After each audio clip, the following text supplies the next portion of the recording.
Survey मंगल मांगल्ये शिवे सर्वार्थ साधिके शरण्ये त्र्यंबके गौरी नारायणी नमस्तुते।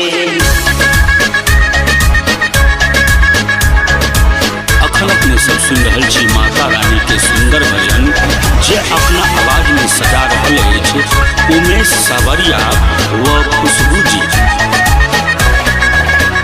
मैया के मूरत प्यारा मूरत सबसे सुंदरी लागे